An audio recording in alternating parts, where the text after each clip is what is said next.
काँग्रेसने डॉक्टर बाबासाहेब आंबेडकरांना मदत करून संविधान समितीमध्ये पाठवलं। असं भारतातला सर्वात मोठा माणूस आहे डॉक्टर बाबासाहेब आंबेडकर।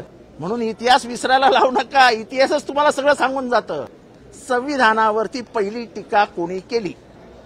बौद्ध धर्माबद्दल अतिशय घाणेरडं कोण बोललं? डॉक्टर बाबासाहेब आंबेडकर हे जेव्हा संविधान समिती स्थापन झाली तेव्हा ईस्ट पाकिस्तानमधून निवडून आले। रघुनाथ मोंडाल नावाचा जो तिथला एक निवडून आलेला सहकारी होता त्यांनी राजीनामा दिला आणि त्याच्या जागेवरती कॉन्स्टिट्यूएंट असेंब्लीमध्ये म्हणजे संविधान समितीमध्ये बाबासाहेब आंबेडकर आले। बाबासाहेब आंबेडकर आल्यानंतर 1947 मध्ये भारताचं विभाजन झालं, पार्टिशन झाले। पार्टिशन झाल्यानंतर बाबासाहेबांचा 389 तेव्हा संविधान सभेमध्ये सभा मंडळी होती निवडून आलेली। मतदारसंघ काही जणांचे गेले आणि 270 मतदारसंघ फक्त राहिले। त्याच्यातला एक मतदारसंघ डॉक्टर बाबासाहेब आंबेडकरांचा होता, तो पाकिस्तानात गेला। मग हे लक्षात घेण्यासारखं आहे की बाबासाहेब परत संविधान समितीमधून कुठून आले? आपण इतिहासाकडे बघतच नाहीये। तेव्हा मुंबईमध्ये जयकर नावाचे एक मोठे ॲडव्होकेट होते, ॲडव्होकेट जयकर, त्यांना काँग्रेसने राजीनामा द्यायला लावला आणि त्या जागेवरती काँग्रेसने डॉक्टर बाबासाहेब आंबेडकरांना मदत करून संविधान समितीमध्ये पाठवलं, कॉन्स्टिट्यूएंट असेंब्लीमध्ये। कॉन्स्टिट्यूएंट असेंब्लीमध्ये 99% सदस्य काँग्रेसचे होते, म्हणजे काँग्रेसची पकड होती। मग मसुदा समितीचा अध्यक्ष कोणाला करायचा? तर चांगले चांगले वकील होते त्याच्यामध्ये, चांगले चांगले विचारवंत होते त्या कॉन्स्टिट्यूएंट असेंब्लीमध्ये।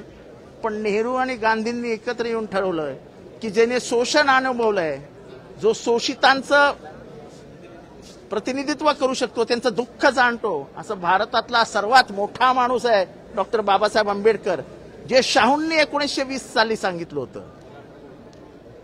आणि त्याच्यानंतर मसुदा समिती, ड्राफ्टिंग कमिटीचं अध्यक्षपद संविधान सभेने डॉक्टर बाबासाहेब आंबेडकरांना दिलं। कसं म्हणता तुम्ही काँग्रेसचा काही संबंधच नाही, काँग्रेसने अपमान केला? अहो, ज्या संविधानाचं निर्माण झालं बाबासाहेबांच्या हातनं, ते निर्माण करण्यासाठी 1% काँग्रेसने मदत केली असेल, 1% तरी केली ना। म्हणून इतिहास विसरायला लावू नका, इतिहासच तुम्हाला सगळं सांगून जातं। हा इतिहास तुम्हाला खूप काही सांगून जाईल। हे कोण बोलत नव्हतं म्हणून मी सगळं आणलं आता समज ऑन रेकॉर्ड। हे खोडून दाखवा मला कोणी, मी आव्हान देतो सगळे बुद्धिमान जे बीजेपी मध्ये आणि बसलेले आहेत की तुम्ही हे खोडून दाखवा मला की जयकरांनी राजीनामा दिला होता की नव्हता, जयकरांच्या जागेवरती डॉक्टर बाबासाहेब आंबेडकर गेले होते की नव्हते, मसुदा संविधान समितीमध्ये काँग्रेसचं वर्चस्व होतं की नव्हतं। तेव्हा काँग्रेसच्या मान्यतेशिवाय संविधान समितीमध्ये काहीच झालं नसतं।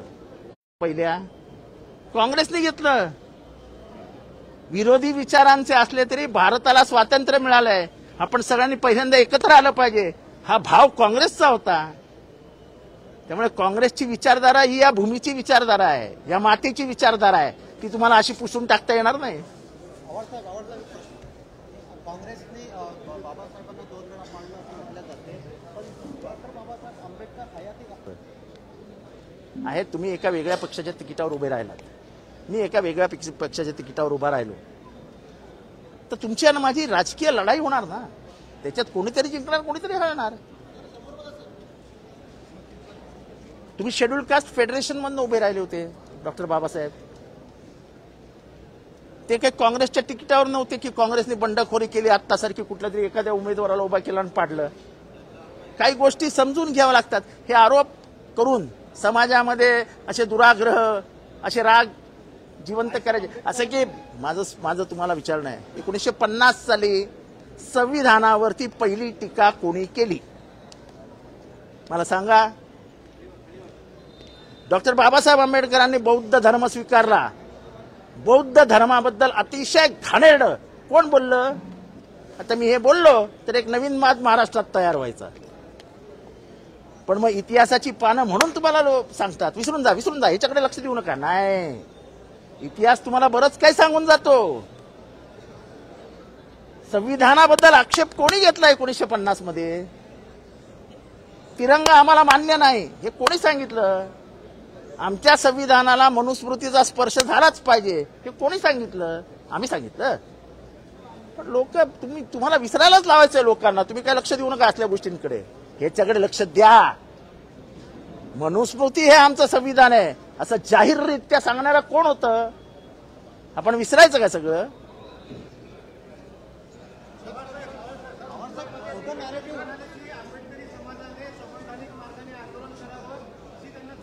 कालच्या लोकांना तुमच्या सांगा ना, कालच्या तुमच्या लोकांना सांगा ना, संविधानिक मार्गाने करा.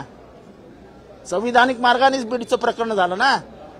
संविधानिक मार्गानेच तुम्ही उत्तम सूर्यवंशीला मारलात. तुमच्यासाठी संविधान नाही, आमच्यासाठी संविधान.